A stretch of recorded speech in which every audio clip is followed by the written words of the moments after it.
আমার রব, এই যে জীবন, এ যেন এক দীর্ঘ সফর। আর এই সফরে আমার পিঠে পাপের বোঝা ক্রমশ ভারী হচ্ছে। আমি যখন হাঁটতে যাই তখন আমার ভারে আমি নিজেই ক্লান্ত হয়ে পড়ি। কিন্তু আপনার কাছে, হে আরশের অধিপতি, এমন এক অপার রহস্য জেনেছি যা আমার হৃদয়কে আশান্বিত করে তোলে। আমি যখন ভাবি আমার প্রতিটি জিকির আমার গুনাহগুলোকে ছড়িয়ে দেয়, তখন আমার আত্মা আনন্দের এক অব্যক্ত কান্নায় ভরে ওঠে। এ কেমন দয়া হে মালিক! সামান্য একটি তসবিহ আর তার বিনিময়ে আপনি আমার পর্বত প্রমাণ পাপগুলো ক্ষমা করে দিচ্ছেন। আসসালামু আলাইকুম রহমতুল্লাহি ওয়া বারাকাতুহু। আল্লাহর অপরিসীম রহমত ও শান্তি বর্ষিত হোক আপনার ওপর। হে সেই ব্যক্তি যিনি তার পাপের ভার লাঘব করতে চান, এই মুহূর্তে যখন আপনার আত্মা আপনার সৃষ্টিকর্তার কাছে সাজদায় লুটিয়ে পড়ার জন্য ব্যাকুল, তখন এই মোনাজাতের সুরটুকু আপনার হৃদয়ের সাথে মিশে যাক। এই ফিসফিসানি যেন আপনার আত্মাকে সেই কাঙ্ক্ষিত প্রশান্তি এনে দেয়, যা গুনাহ ঝরিয়ে দেওয়ার মাধ্যমে লাভ করা যায়। এই পরম বার্তাটি সকলের মাঝে ছড়িয়ে দিতে আমাদের ওয়েবসাইট www.umaconto.com যুক্ত থাকুন। যদি এই মোনাজাত আপনার হৃদয়ের গভীরে সাড়া ফেলে, তবে একটি লাইক, একটি আবেগঘন মন্তব্য এবং শেয়ারের মাধ্যমে আপনিও এই ইবাদতে দেওয়ার অংশীদার হতে পারেন। আপনার প্রতিটি সমর্থন, আপনার প্রতিটি সাবস্ক্রিপশন, তা যেন আপনার গুনাহ মোচনের কারণ হয়। হে আমার মালিক, আমার রব, আমার প্রতিটি জিকির যেন আমার গুনাহগুলোকে ছড়িয়ে দেয়। এই ভাবনা আমার জন্য এক বিশাল করুণা। আমার গুনাহের সংখ্যা এত বেশি যে তা হিসেব করাও সম্ভব নয়। জেনে না জেনে, প্রকাশ্যে গোপনে কত পাপই না আমি করে ফেলেছি। আল্লাহ, আমার হৃদয় অনুতাপে ভারাক্রান্ত, কিন্তু আপনার রহমত তো আমার পাপের চেয়েও বিশাল। আমার নবী মুহাম্মদ সাল্লাল্লাহু আলাইহি ওয়াসাল্লাম তো বলেছেন, যে ব্যক্তি সুবহানাল্লাহি ওয়া বিহামদিহি দিনে 100 বার বলবে, তার গুনাহ মাফ করে দেওয়া হয়, যদিও তা সমুদ্রে ফেনার সমপরিমাণ হয়। সহিহ আল বুখারী 6405। হে আল্লাহ, আমার গুনাহ তো সমুদ্রের ফেনার চেয়েও বেশি, তবু এই জিকিরের উসিলায় আপনি আমাকে ক্ষমা করুন। হে রব, আমার এই জিকিরের জবানকে আপনি কবুল করুন। আমি যখন বলি আস্তাগফিরুল্লাহ, তখন যেন আমার অন্তরও কেঁপে ওঠে। আমার এই জিকির যেন শুধু আমার জিহ্বার নাড়াচাড়া না হয়, বরং তা যেন আমার হৃদয়ের গভীরে প্রবেশ করে। আমার অন্তর থেকে যেন সেই পাপের বীজগুলো শিকড় সহ উপড়ে যায়। এই দুনিয়ার মোহে, ব্যস্ততায় আমার জিকির যেন কোনোভাবে ম্লান না হয়।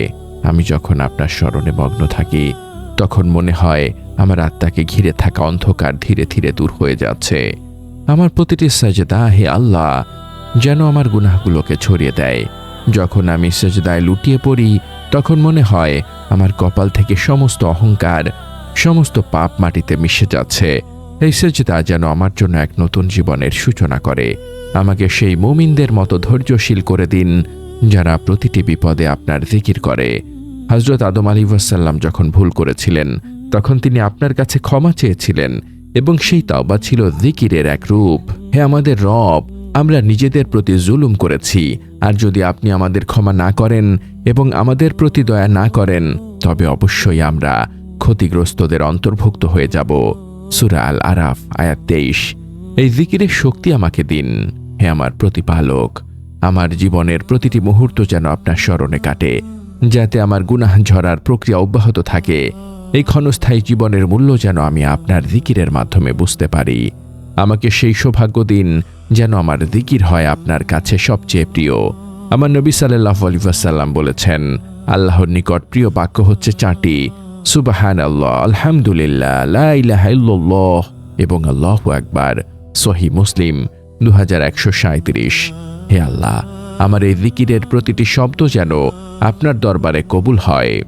আমার এই জিকিরের জবানকে এমন বিশুদ্ধ করে দিন, হে আমার মালিক, যেন এই জবান দিয়ে আর কোনো পাপের কথা বের না হয়। গীবত, মিথ্যা, অন্যের প্রতি অপবাদ, এই সমস্ত পাপ যেন আমার জিকিরের ফলকে নষ্ট না করে দেয়। আমি আপনার কাছে উন্মুক্ত হয়ে আছি, হে আমার রব। আমার এই উন্মুখতাকে আপনি আপনার জিকিরের নূর দিয়ে পূর্ণ করে দিন। আমার প্রতিটি জিকির যেন আমার হৃদয়ের আয়না পরিষ্কার করে দেয়। আমি তাওবা করছি আল্লাহ, আমার জীবনের সমস্ত ভুলের জন্য আমি অনুতপ্ত। আমার এই কান্না, আমার এই জিকির, সব কিছু আপনার কাছে আমার আত্মসমর্পণের প্রতীক। আমার এই গুনাহ ঝরা জিকিরকে আপনি কবুল করুন এবং আমাকে আপনার প্রিয় বান্দাদের মধ্যে শামিল করুন। হে আল্লাহ, হে আরশের মহান মালিক, হে দয়ালুদের শ্রেষ্ঠ দয়ালু, আপনার পবিত্র নামের উসিলায়, আপনার ক্ষমাশীলতার অসীম ভাণ্ডারের উসিলায় আমাদের জিকিরকে আমাদের গুনাহ মোচনের কারণ বানিয়ে দিন। হে গাফুরুর রহিম, আমাদের জীবনের সকল ছোট বড় জানা অজানা পাপগুলোকে আপনি ক্ষমা করে দিন এবং আমাদের প্রতিটি জিকিরের বিনিময়ে আমাদের আমলনামা থেকে গুনাহগুলো ঝরিয়ে দিন।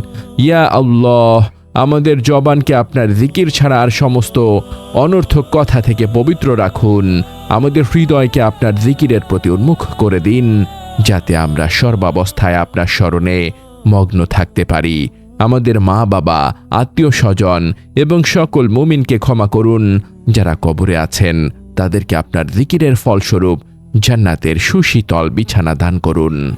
হে আমার মালিক, আমাদের জীবনের সকল কষ্ট, হতাশা, ব্যর্থতা দূর করে দিন। আমাদেরকে সব ধরনের ফিতনা যা ঈমান নষ্ট করে দেয় তা থেকে রক্ষা করুন। আমাদের ইবাদতকে কবুল করুন, বিশেষ করে আমাদের সলাত, সিয়াম ও তাসবিহগুলো। আমাদের রিজিককে হালাল ও বরকতময় করুন। হে আল্লাহ, আমাদের মৃত্যু যেন হয় ঈমানের সাথে, আপনার জিকিরের সাথে। কবরের আযাব থেকে আমাদেরকে মুক্তি দিন। হাসরের ময়দানে আপনার আরশের ছায়াতলে আমাদের স্থান দিন। আমাদের গুনাহ ঝরা জিকিরের উসিলায় আমাদের জন্য জান্নাতুল ফিরদৌসের দরজা খুলে দিন, যেখানে চিরশান্তি বিরাজমান। আমাদের এই নীরব কান্না ও মোনাজাত আপনার দরবারে কবুল হোক। হে রাব্বুল আলামিন, আমিন। এই পরম বার্তা ছড়িয়ে দিতে আমাদের সাথেই থাকুন, সাবস্ক্রাইব করুন এবং শেয়ার করুন। আমার রব, এই যে জীবন, এ যেন এক দীর্ঘ সফর, আর এই সফরে আমার পিঠে পাপের বোঝা ক্রমশ ভারী হচ্ছে। আমি যখন হাঁটতে যাই তখন আমার ভারে আমি নিজেই ক্লান্ত হয়ে পড়ি। কিন্তু আপনার কাছে, হে আরশের অধিপতি, এমন এক অপার রহস্য জেনেছি যা আমার হৃদয়কে আশান্বিত করে তোলে। আমি যখন ভাবি আমার প্রতিটি জিকির আমার গুনাহগুলোকে ছড়িয়ে দেয়, তখন আমার আত্মা আনন্দের এক অব্যক্ত কান্নায় ভরে ওঠে। এ কেমন দয়া হে মালিক! সামান্য একটি তাসবিহ আর তার বিনিময়ে আপনি আমার পর্বত প্রমাণ পাপগুলো ক্ষমা করে দিচ্ছেন। আসসালামু আলাইকুম রহমতুল্লাহি ওয়া বারাকাতুহু। আল্লাহর অপরিসীম রহমত ও শান্তি বর্ষিত হোক আপনার ওপর। হে সেই ব্যক্তি যিনি তার পাপের ভার লাঘব করতে চান, এই মুহূর্তে যখন আপনার আত্মা আপনার সৃষ্টিকর্তার কাছে সাজদায় লুটিয়ে পড়ার জন্য ব্যাকুল, তখন এই মোনাজাতের সুরটুকু আপনার হৃদয়ের সাথে মিশে যাক। এই ফিসফিসানি যেন আপনার আত্মাকে সেই কাঙ্ক্ষিত প্রশান্তি এনে দেয়, যা গুনাহ ঝরিয়ে দেওয়ার মাধ্যমে লাভ করা যায়। এই পরম বার্তাটি সকলের মাঝে ছড়িয়ে দিতে আমাদের ওয়েবসাইট www.umaconto.com এ যুক্ত থাকুন। যদি এই মোনাজাত আপনার হৃদয়ের গভীরে সাড়া ফেলে, তবে একটি লাইক, একটি আবেগঘন মন্তব্য এবং শেয়ারের মাধ্যমে আপনিও এই ইবাদতে দেওয়ার অংশীদার হতে পারেন। আপনার প্রতিটি সমর্থন, আপনার প্রতিটি সাবস্ক্রিপশন, তা যেন আপনার গুনাহ মোচনের কারণ হয়।